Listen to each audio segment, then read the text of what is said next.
Okay, so here's the cold open, right? The setup is this. It was a cataclysmic weekend on Twitter, and define cataclysm, David. And I'm getting called out for it. Oh, boohoo! The funny website is on fire. We should be so blessed if that's the worst part of our day.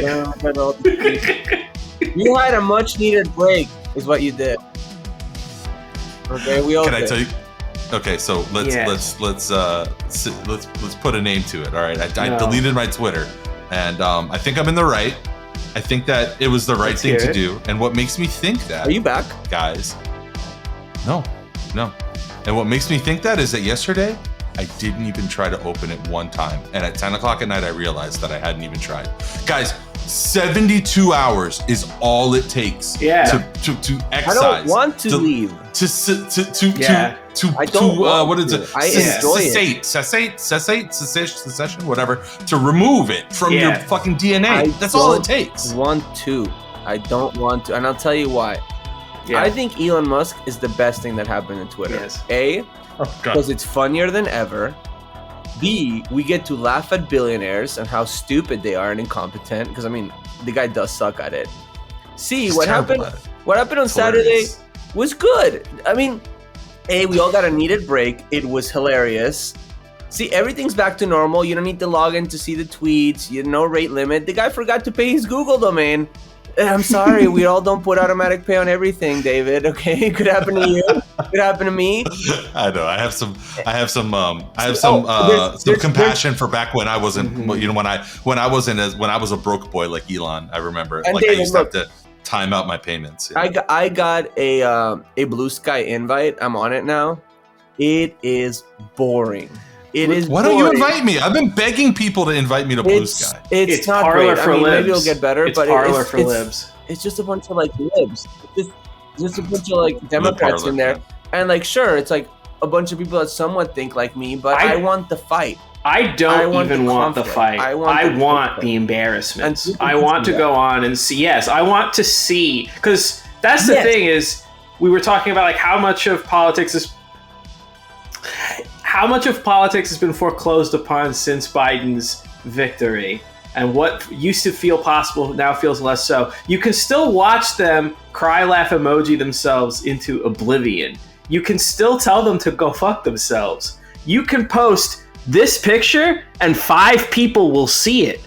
You're telling me there's a better website than that? There's not. What have I missed, guys? I mean, I don't mean that in a snarky way. I mean, like, I just showed you what you missed. Is that the thing that's going on, the Diddy Kong right now, or like, what is that? I'm making this happen. This is me. This is what I'm doing. You have a PNG. You have a vector image. Yes. Just for the folks at home. Of Lanky Kong. I'm sorry, I don't know. Yeah. All the Kongs. Yeah.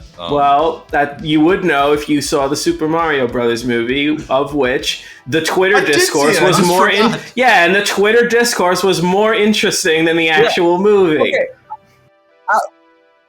I'll tell you what you missed. So yesterday there was a huge subsection of Twitter just going insane because apparently one screen grab from the Barbie movie has the 9-dash line that depicts the most of the South China Sea being under control of China, including maritime areas that should be or are supposed to be under Vietnamese control.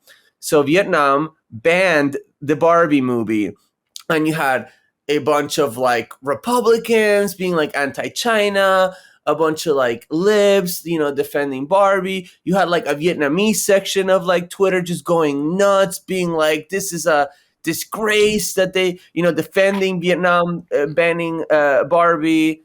And it was great. Well, and then you saw the actual screen grab, and it's ridiculous. Tomas, what you're describing as a bait or as a lure for me to come back on the site sounds precisely like the kind of thing that I don't want to like. I don't want that in my head anymore. You know what? You guys have big, beautiful, like robust brains that only have like 30 years of pollution in them. I've got 50% more pollution in my brain. You are carrying brain baggage. You need to let your brain baggage go. No, I've got 50% more than you. What? Like memories of my mother's face when I was a child? Like, what am I gonna look up? Not on Twitter. Not on Twitter. Okay, another thing that you missed. Elon got like ratioed by like an account that had like 5,000 followers. Yeah. Literally had like less than 1%, like less than 0.001% of his followers, and he got ratioed. For what? Like, what was the context? What happened? For not paying his Google domain and lying about it, and that's funny. And that's only magic that happens on Twitter, dude. Like it's magic. There's it's a coffee syndrome for me. I hate the idea. I hate the feeling. I hate the gravity of, in my life, I've walked right up to the cliff of like severe addiction. Like there was times when I was partying in Vegas in my 20s, a long time ago, when I was, let me just say, like there was a time when I felt very close to becoming addicted to multiple things. There was a time when I felt really close and probably was addicted to gambling. I know I'm addicted to coffee right now. Like most, Latino men. And like, I hate the feeling of knowing that something fucking pointless has a hold on me. And it was almost like it was like that one little push that you need. And I knew that he would figure it out and pay his fucking domain. I didn't know what the bullshit story would end up being, but I knew that there was some real story, like the Google domain story behind it. I knew that whatever the bullshit was, like we're getting AI is fucking double penetrating us in the ass and the pussy over and over. We can't stop him from doing it. And I knew that was bullshit immediately. I was like, whatever he's saying, there's no fucking way that's right. It was so funny. Yeah. Yes, but to watch him bullshit and on purpose was fun. Everybody knew it was a lie. Even like the study knew it was a lie. Everybody knew. Everybody was mad. Yeah. Everybody was mad. To say nothing would have been better, but he couldn't help himself. He's like, damn, I don't know what's going on, guys. Something's happening. Unlike our politics, where you could like push and pressure and you don't really get anywhere, like you actually get results. Like the mob actually gets results on Twitter. Yeah, bullying works. To bullying my co-hosts, works. Ever loving, ever his constant credit and his philosophy is correct. So that bullying does David, we cannot have this. So here's me getting bullied. If you need a break, I'm getting bullied now and getting back up. No, if you need a break, if I would never tell someone that they should continue doing something that they feel has a hold over them. I would never do that. But I would say, you need, whatever it is that you feel like Twitter has a hold over you, you need to let go of that and then get back on. No, fuck that. Because back on. We are this segment needs to end with you getting back on. This is like in Dragon Ball Z in the beginning when Gohan had to like learn how to fend for himself against the dinosaurs and the robots, and then yes. Go through whatever emotional journey you're on right now, but you need to come back ready to fight the Saiyans because they are on their way in space to our planet. Need to get back. I need an ascended David. You need to get back on this toxic app. This is an app that has like 250 million users. It's like minuscule, and somehow it just has this insane, absurd influence over see this in the time I've been able to build. I've been able to build a bed. I built a bed. Like I have like all this extra time now. But nothing was stopping you from building a bed when you were on Twitter. Like, would you rather be building a bed or posting? Also, that bed is in really bad shape. Like I'm only like 30% done with it. That is the question, honestly. It's kicking my ass. Look deep inside of you. Would you rather be building a bed? What am I supposed to do with all of this shit? What the fuck is this? Don't avoid the question. Pieces! David, this is energy that could all be put into posting. This is posting energy that you're exuding right now. Twitter is the ultimate poster app. So am I gonna have to do the I'm getting too old for this shit and throw one more job type thing? Oh my god, who is it? The old guy in Ocean's 11 who's betting on the dogs at Flagler Dog Track. And Danny Ocean's like, come on, you got one more job in you. Okay, this is a nice compromise. I'm getting too old for this. Yeah. Activate your Twitter again. Delete the app from your phone. You can only use it in the desktop. That's a good idea. All right. I'll do that. Yeah. No notifications. The No art of the deal, baby. It's no the art itch of to the scratch. And so I tell them, I says, just delete it on your phone. Don't have it on the phone. That's where they get you on the phone. But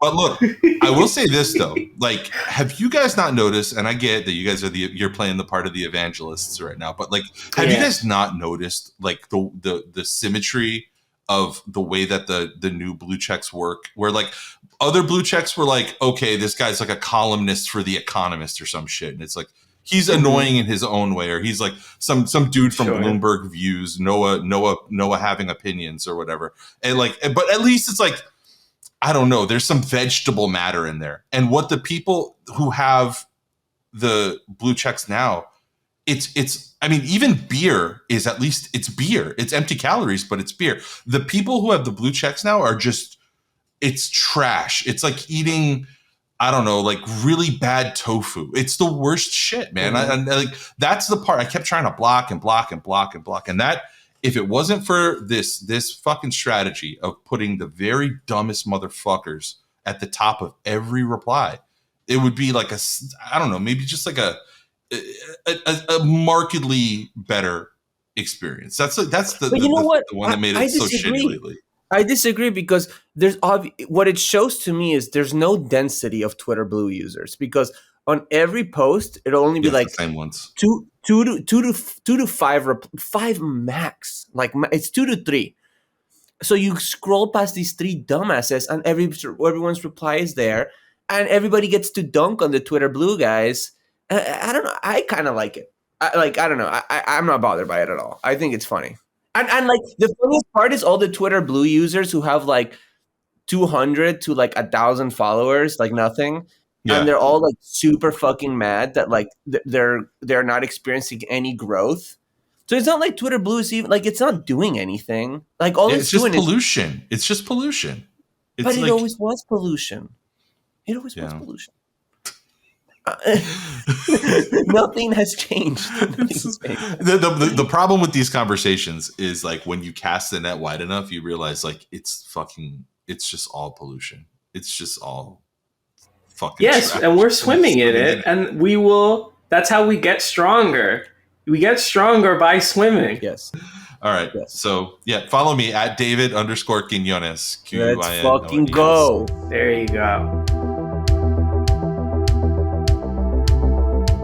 And we're back. It's a Why Are We Like This, the only podcast that treats Florida like the active crime scene it is. I'm your host, David Quiñones. As of 1 hour ago, I am back on Twitter. The fellas won. I already feel worse. Of course, I'm joined by my co-host, the high follower count to my reply guy, Tomas Kennedy. Hello, Tomas. What's up, man? Well, bad day to come back on Twitter because everyone is leaving today. So I noticed that. I saw the movement. There was a heavy. It was like getting there late to Black Friday, and the shelves are all empty and everything. Yeah. Unfortunately, Gerald had to give us the old Irish goodbye as he is heading off to the Emerald Island to commune with his ancestors. He had to head off to the airport, but we are soldiering on. Our guest today was once a bulwark against the worst inclinations of our state legislature, and with some hard work and a bit of luck, he will be again. As the first openly gay Latino elected to the Florida Legislature in 2016, he was the founding member of the Florida Legislative Progressive Caucus and was a progressive voice on crucial issues like education, gun control. He even helped us get medical marijuana legalized. Thank God for that. And now he is a candidate for Florida Senate. And if the monumental undertaking that is repairing this dysfunctional state is to be undertaken, he is going to be a crucial part of it. Carlos Guillermo Smith, welcome to Why Are We Like This? Thanks for joining us. Thank you for having me. Much appreciated. So as a former future lawmaker in the Florida House, I'd like to get your thoughts on this legislative session, which really seems like the most toxic and harmful in recent memory. And we've been talking about this a lot on the show. We've gone back and forth on it, but it was all theoretical during the episodes. And this is the first episode that we're recording where the state is different. Like the laws went into effect on July 2nd. And I'm wondering if maybe you can help us kind of have a 10,000 foot view and just put a capstone on this session. Give us your perspective, as I know it must be strange as an outsider watching all of this go on while you're trying to affect change. Must have been really frustrating. And I'm just curious what your experience was and what you think of this most recent session. Very frustrating indeed. Well, I mean, now we all fully understand what Republicans are capable of when they have a supermajority in both chambers and are in control of the governor's mansion and all of the state agencies and departments that come with it. They impose an extreme agenda that targets marginalized communities for the purpose of promoting someone's campaign for president of the United States while the real issues get ignored. You know, what the legislature has done in this legislative session is they have taken our state in a dangerous direction. Families are being gouged out of affordable housing. We have millions in Florida who are without health care and actively getting pushed off the Medicaid rolls. We have a massive public school teacher shortage that has been made worse by a supermajority led by Ron DeSantis that has politicized our classrooms and turned them into political battlefields, while the real issues go unaddressed. We have real problems and real crises in the state of Florida that are impacting working people. But rather than focus on solving those problems, we have a legislature that's really just obsessed with culture wars and solving problems that do not exist. And I really, a lot of times we all use the term culture war, which kind of implies that it's just a silly political sideshow where politicians are trying to score points and there's no real consequences. Nothing could be further from the truth. The so-called culture wars are actually ruining people's lives, whether they be immigrant families who are scared and becoming displaced from their communities because of draconian anti-immigration laws that hurt our state, whether it is LGBTQ families and allies who have to face tough decisions about whether they're going to leave their home and flee the so-called free state of Florida to another state in order to protect their own freedoms, their own rights, and their own safeties, or whether it's women who, if they find themselves in a unintended pregnancy after 6 weeks, effectively will be required by the DeSantis regime, also known as state government, to carry that pregnancy to term against their will. These culture wars are ruining people's lives and they're wrecking the economy. I'm running to represent Central Florida, Senate District 17 in the Florida Senate, a district that just lost a $1 billion with a B, economic development plan that was planned by Walt Disney World that they pulled the plug on because of DeSantis and all his crazy. So it goes beyond just silly sideshows. Again, it's ruining people's lives, and actually we have to pay the price economically as well for everything that they have done in the last year. That's an interesting dichotomy. Like people, I think, tend to. I think it's almost like a trap that a lot of times well-intended liberals or Democrats tend to fall down the path of, oh, well, this has an economic impact, and these things actually have practical concerns. And not enough is said, I think, about the real human cost. It's almost like I think back about the news cycles when we were talking about immigrants, undocumented people leaving Florida, and everybody was so focused on the economics. Oh, economic impact. These apartments, these complexes aren't going to get built. And it's like, yeah, that's important. But there's a trail of people's lives, like real people that have hearts just like you, that live just like you, that have family just like you, and they're wrecked. And for some reason, it's almost like where we kind of like the caveat is like, oh, well, I know that you don't care about these people, but there's money at stake too, And I wonder how you have to balance that when you are out there talking to people. Like it's almost like it's an opportunity on one hand, but it's almost a threat too on the other, because you don't know if they're going to be if they'll be maybe a little more discordant with that message. Well, if the human impact of so many of these hateful and draconian laws isn't enough, it really is important to talk about the economics of it all, because so many people don't think about the consequences of these types of policies unless it impacts them directly. And it's really sad because, the culture wars themselves are really class wars.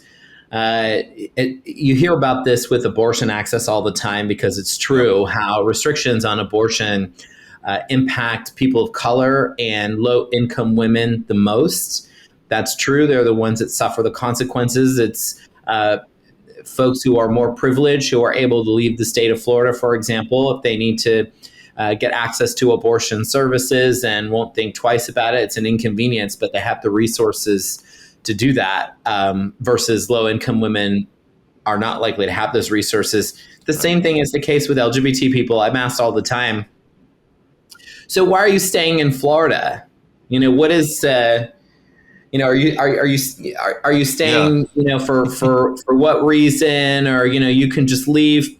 Well, it's easy to tell people to just leave. I will actually say that myself and my husband, Jarek, we stay because we want to fight this extreme agenda. And we know that it is going to require people staying and being a part of this fight.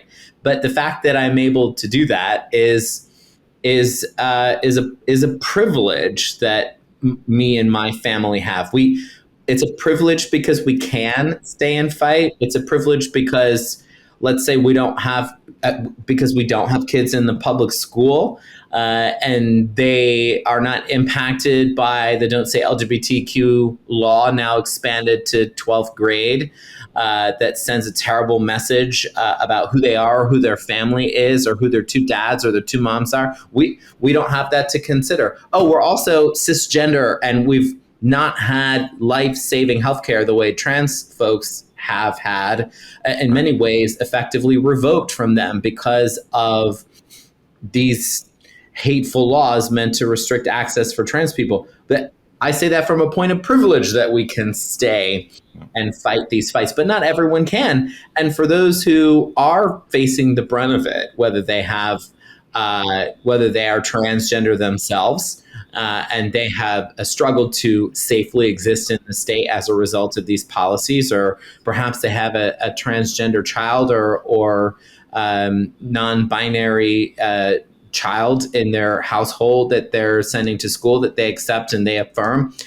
It's not as easy for them to quit their jobs, yank all of their kids out of school, and move to another state because things just got really bad here. That's not something that people can do. So when these laws are imposed and they have serious consequences on the health and safety of individuals and their families, it comes at a high cost.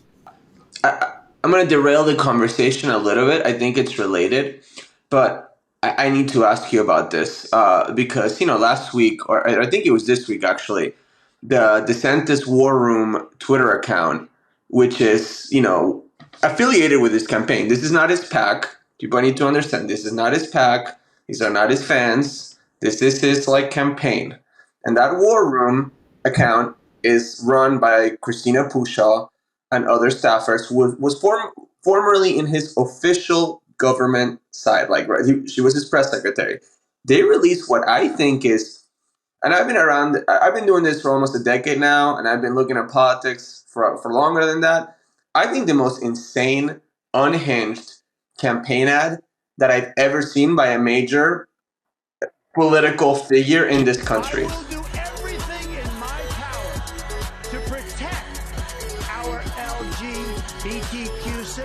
If Caitlyn Jenner were to walk into Trump Tower and want to use the bathroom, you would be fine with her using any bathroom she chooses. That is correct. In the future, can transgender women compete in Miss Universe? Yes. Make America great again. Psych!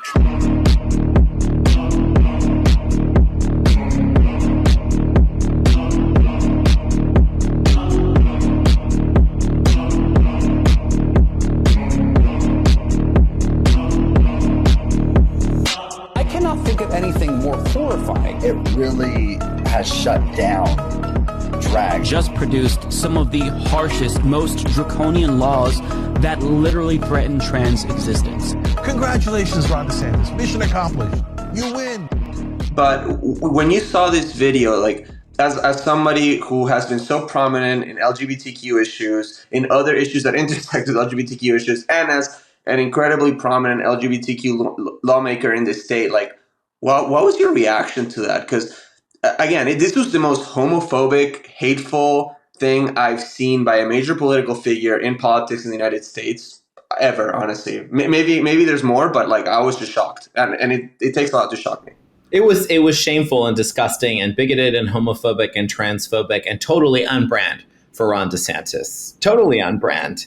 Yeah. Let's just talk about how, first, for those who haven't seen it, it's a bizarre mix of homophobic and homoerotic themes. Yeah. That makes you kind of wonder what's going on here. Not really sure. Yeah, it's about like 20% too online. Like it's so made for such a weird audience that would like see this and get it, or even like receive it well. Well, it's very overt, and I told the Sentinel the same thing I'll share with you, which is that he went from a position of gaslighting LGBT people generally about his policies to now just abandoning that and screaming his bigotry into a megaphone so that everyone can see him for what he is. And it was Maya Angelou who said, when someone shows you who they are, believe them the first time.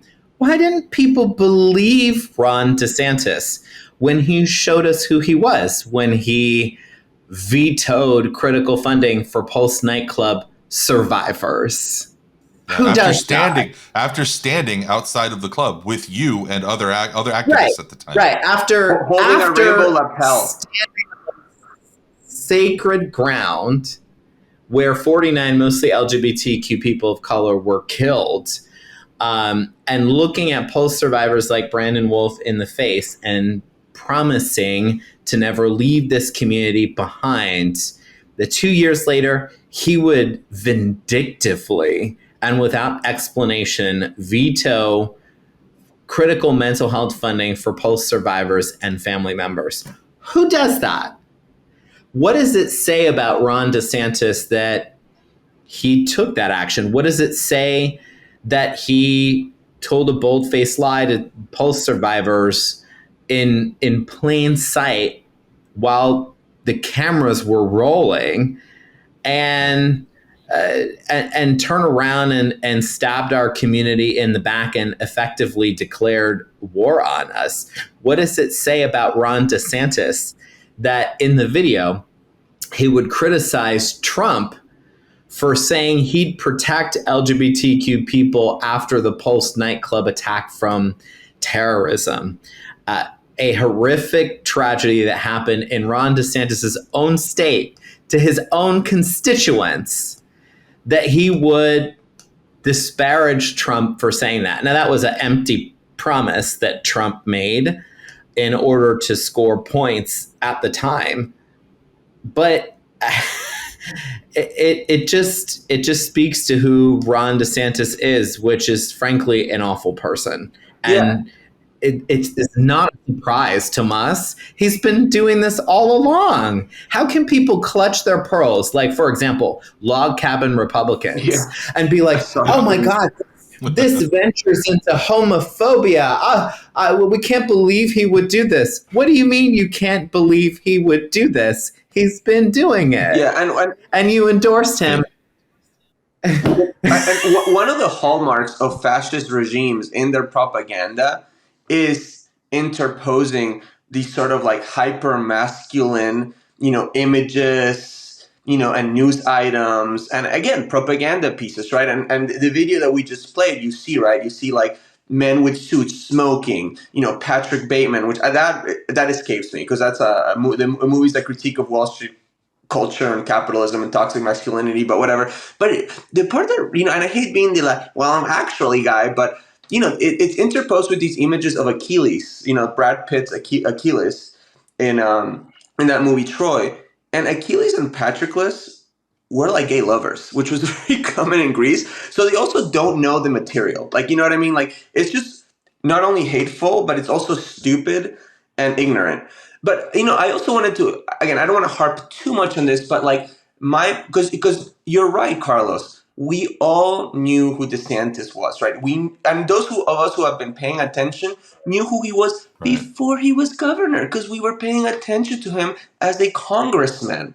But my mind doesn't go to Ron DeSantis per se, because we've always known what a scumbag that guy is. But you've been in the legislature. You've interacted with the lawmakers from both parties. I guess my question to you is, how are the members of the Republican Party in the state legislature in both chambers receiving this? You're like, what is the reaction? Are they not embarrassed by this shit? Like, past his prologue, there's a level of cognitive dissonance where they'll acknowledge that it happened and quietly say, oh, well, that was really unfortunate, and express some kind of disapproval. But then they're like, but he is the best governor in America. Always. And they go on with these excuses and outright falsehoods about his record as governor to excuse their support for something that some of them are clearly embarrassed about supporting or being associated with. I mean, what do you make of the analysis that was within the same Orlando Sentinel article that you were quoted in, where several political pundits were making the observation that this reeks of desperation in a flailing presidential campaign? Do you see that as being the case? I mean, it's so hard to like try to pin down. This guy is a cipher to me. I know that it's almost as easy as understanding water, because it just goes to the lowest point. But it's also like, what is the point? Like usually it's like, it feels very cart before the horse, where it's like, I'm going to have this bombastic presidential campaign. I'm going to be Ross Perot or some other disruptive character, and I have a point I'm trying to make. And this feels like the other way around, where it's like, I have some points I want to make, but mostly me. Just look at me, and like, this is my campaign. And this really feels like the last desperate sort of narcissistic flailing. The word flailing, I highlighted it in the article. Flailing attempts at a campaign. But what are your thoughts? It can be all of these things. It can be desperate and an act of desperation from the campaign, but it can also be who he is on the inside. And in the moment of desperation is where you're really seeing who the guy is and what he represents. It was before this video that I think folks could very easily say that Ron DeSantis sounds more like he's running against LGBTQ Americans than he's running for president, because that is what he has been obsessed with. As an LGBT former lawmaker, and as one of the only queer out people that was serving in the Florida Legislature, I was very personally frustrated by the fact that I always had to respond to everything that he was doing, because as a gay person, I have a responsibility to do that. And I certainly didn't make my responses about me, but I felt like he was weirdly obsessed with our community. And, folks would even ask me, Carlos, you're talking a lot about LGBTQ issues every time that I see you. You realize that there's a lot of other important issues, right? And I'd be like, yes, and I've been leading with those issues constantly on a daily basis, but I just want to point out that this legislature is actually obsessed with our community. They have nothing meaningful on the agenda except passing a bathroom bill, passing a bill to restrict transgender youth from being able to use their preferred pronouns in school or access healthcare, and make life more difficult for transgender adults who are on Medicaid. And let's go ahead and expand Don't Say Gay all the way to 12th grade. Oh, and we're not finished with that. Let's go ahead and put more book bans in place to ban books that have LGBTQ characters. Oh, and when we're done with that, let's make sure that the Board of Education passes new rules to make life harder for LGBT teachers. And then when we're done with that, let's go ahead and use the Department of Health to start developing bogus bullshit rules about healthcare to make life harder for trans people. They've been given this power, and they've used it in the most obsessive, hateful way that it's just like, is this all he thinks about all day long? It's exhausting. So I want to ask you about that, actually. It's a two-part question. Because I've been going to the legislature, as you know, to do advocacy and lobbying for a little bit. And I remember the first time I went there, I felt really uncomfortable. It really does feel like all Southern, good old boys club. Like, it feels like a place where I don't belong. And, look, I'm a heterosexual, pretty white-looking Argentinian guy, and even I was like, man, this is not my place, So as an LGBTQ lawmaker who, is very outspoken and willing to fight, I'm sure it was a tough place to operate. But I guess my first part of the question is, in these LGBTQ issues and other issues as well, did you see a progression of just more extreme, radical, right-wing, legislation, right? As DeSantis, got situated.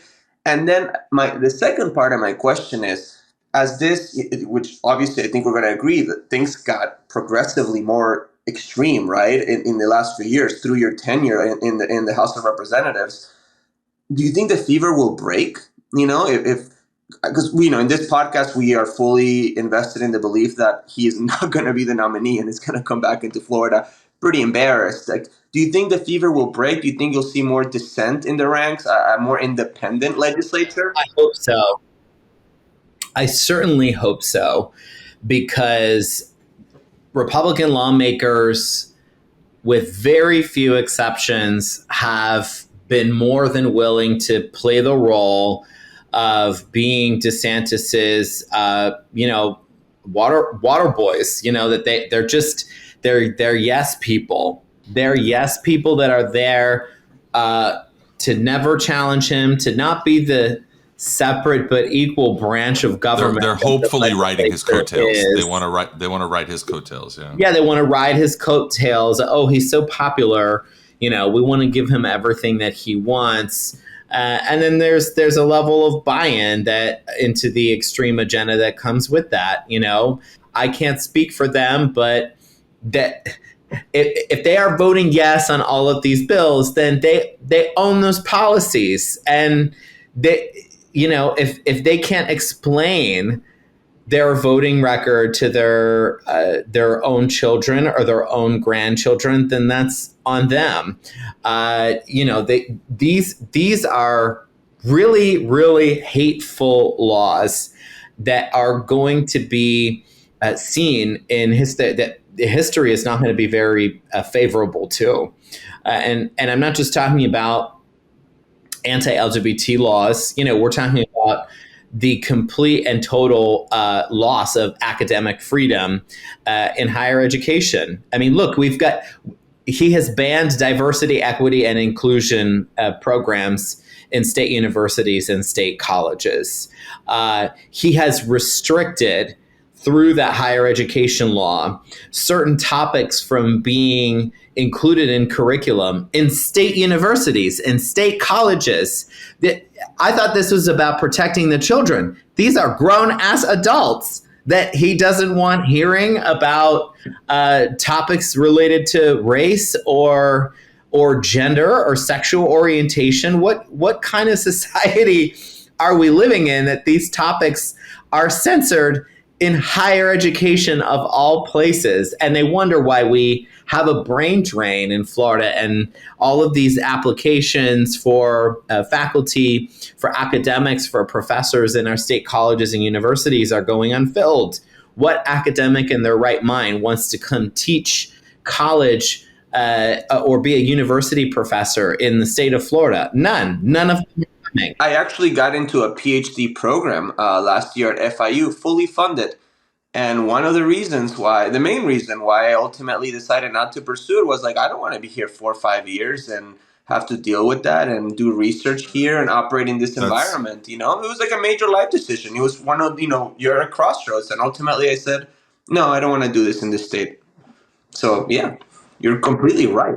Right. It doesn't have to be this way.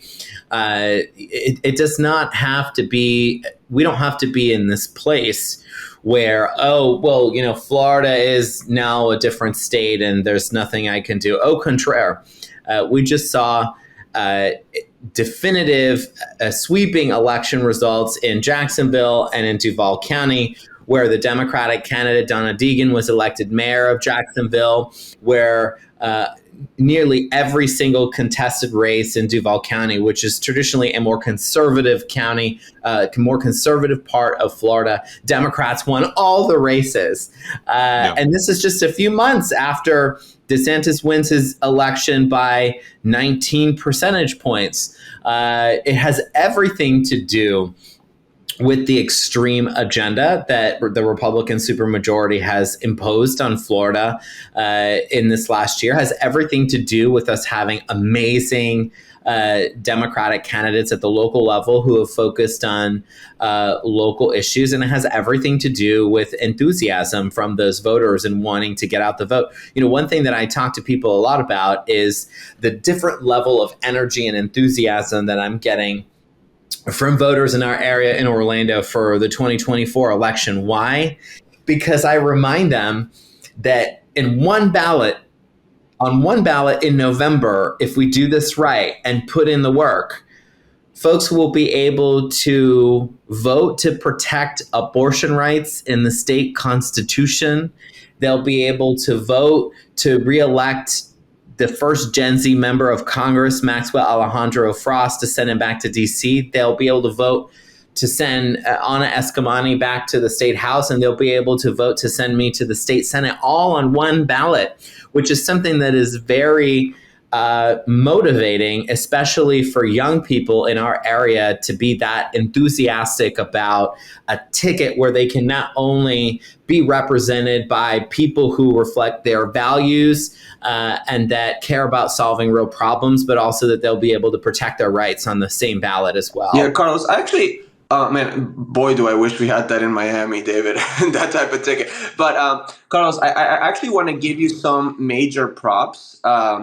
Because, I work in immigration, and you were such a champion on immigration issues during your tenure in the House of Representatives, like not only being outspoken and firm, but also just like an incredible debater on the committees, on the House floor, just a bang up job every single time, just brilliant debate. Thank you. Cutting through the policy, exposing them, having them contradict themselves, opening up legal loopholes and weaknesses in the bills.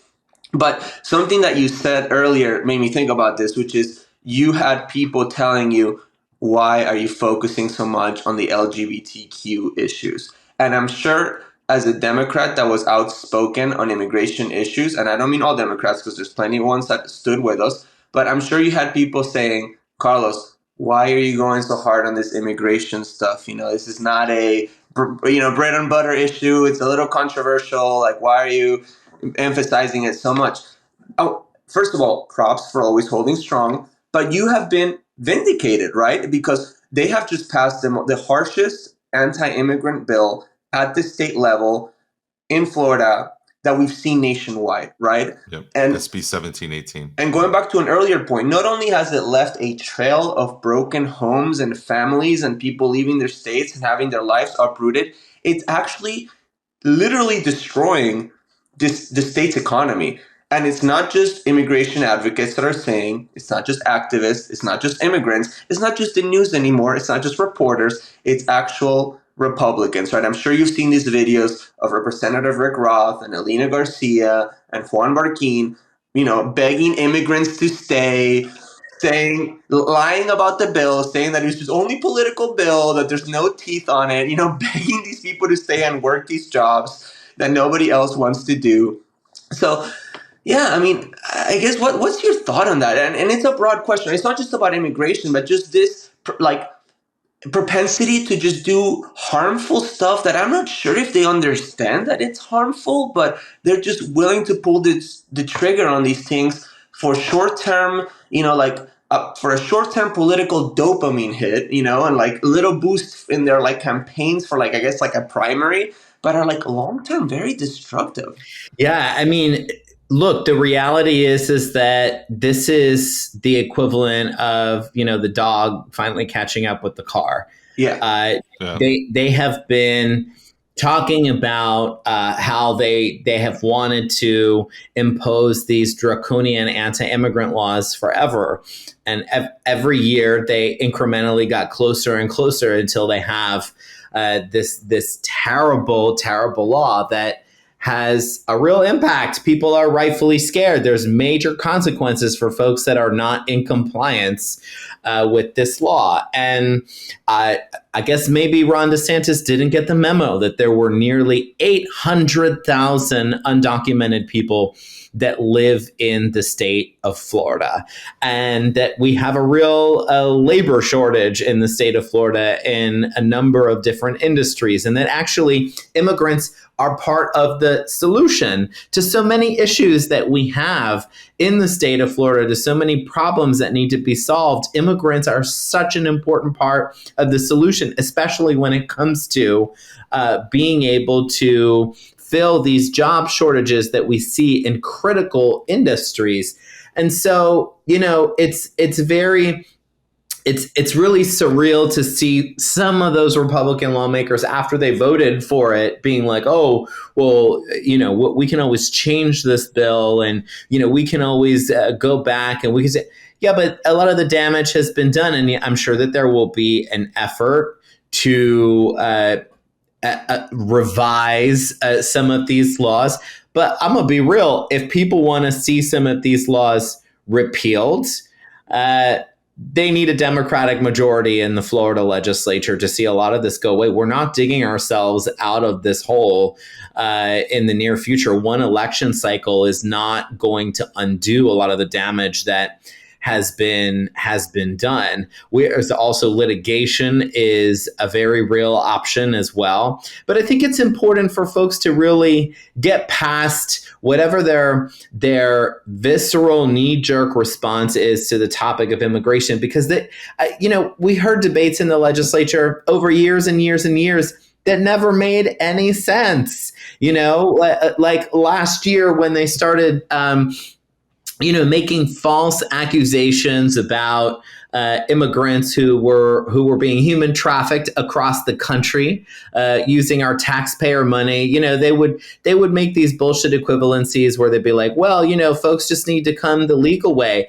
Hey, news flash, applying for asylum in the United States is a legal process. It's a legal process. And if you apply for asylum in the United States as an immigrant, regardless of what country you are coming from, until that determination has been made on whether your application is approved or it is rejected, it is legal for you to be in the United States while you are waiting for that. So calling them illegal immigrants is not only wrong and hateful because no person is illegal, it's factually incorrect. I think that what you were talking about earlier, though, in terms of understanding who these people are, becomes super important in this moment, because DeSantis has even said that as president, he would through just executive power, fiat, just eliminate birthright citizenship. So all of this to do that. I know, but all of this is part of an ideology that is like, it's almost like I hate this phrase, but Overton window, right? Widening it. Like, oh, well, what's something that we can talk about that's crazy? And how long can we talk about it until it's not that crazy anymore? And it feels like, at least, we've been called the laboratory for the right down here in Florida, and it feels like, it's a lot like JPL from California, the lab that kept it blowing up with the rockets and stuff, because they keep blowing up a lot of their experiments. But I mean, the thing that scares me the most, and I'm wondering if you're encountering this on the campaign trail as you're meeting people, is, I don't want to simplify it, but just calling it misinformation. It's more like just upside down reality, where the things that we're talking about right now, there's a right-wing podcast out there that's talking about it in the other direction.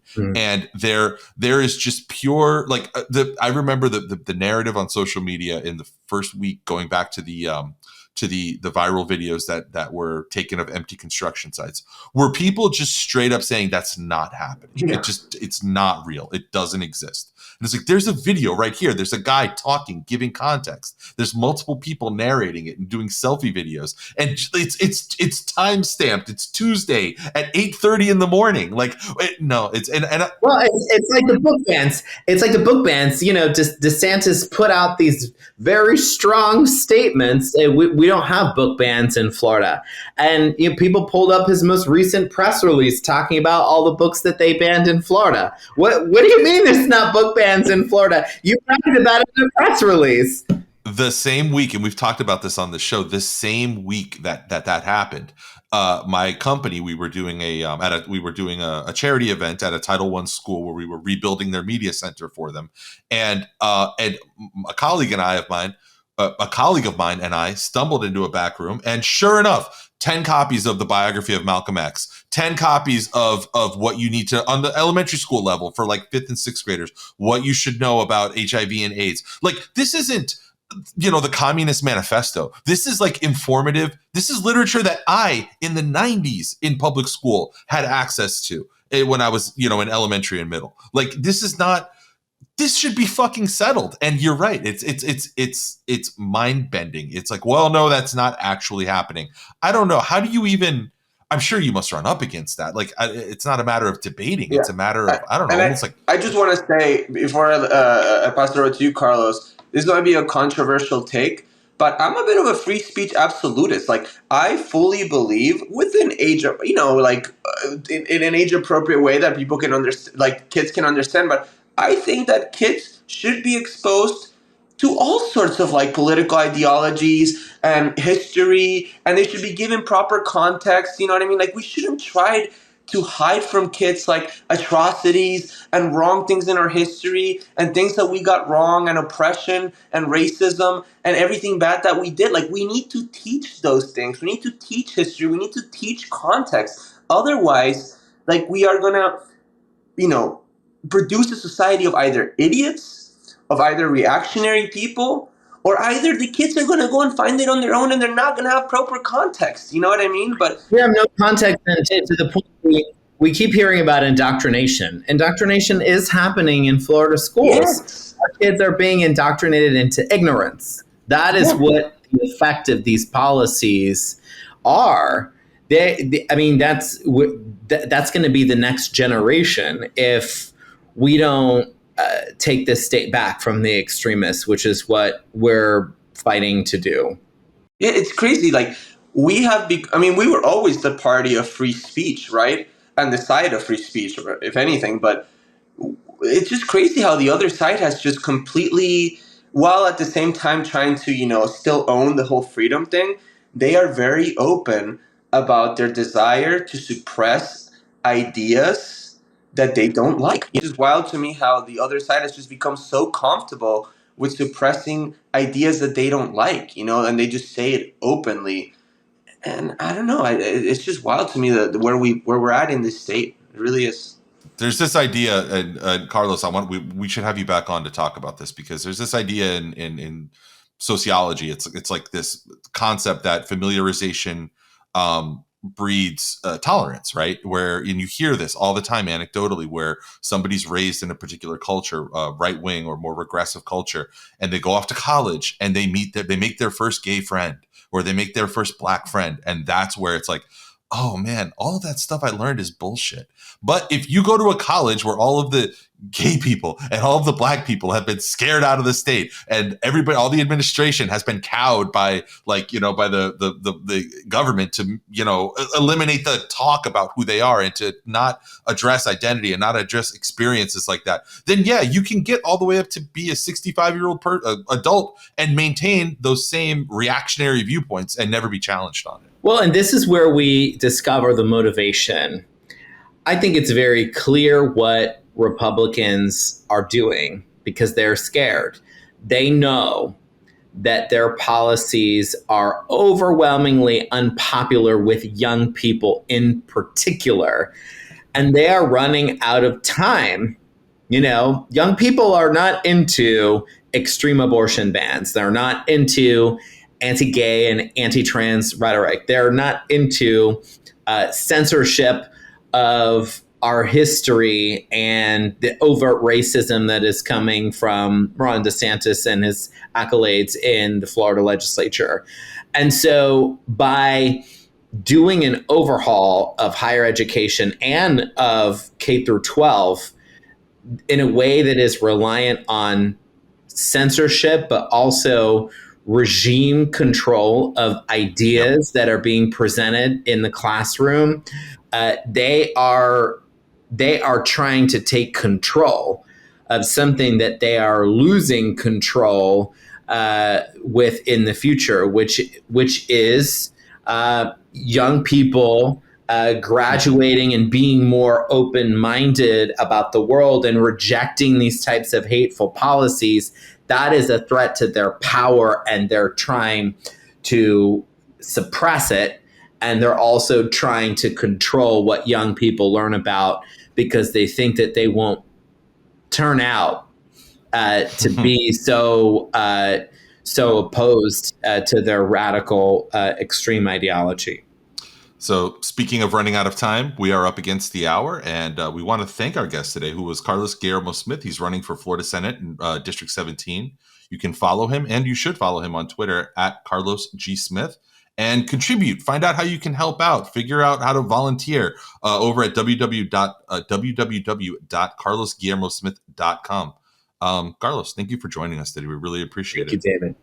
Yeah, and also volunteer, make calls for Carlo, knock doors, give him some money if you have some. Carlos is the real deal. And Carlos, if we can help with anything, as always, let us know. Let us know. We want you in the Senate. So thank you for your time and thank you for everything you do. We really appreciate you. Appreciate it. Thank you both. It was a great discussion.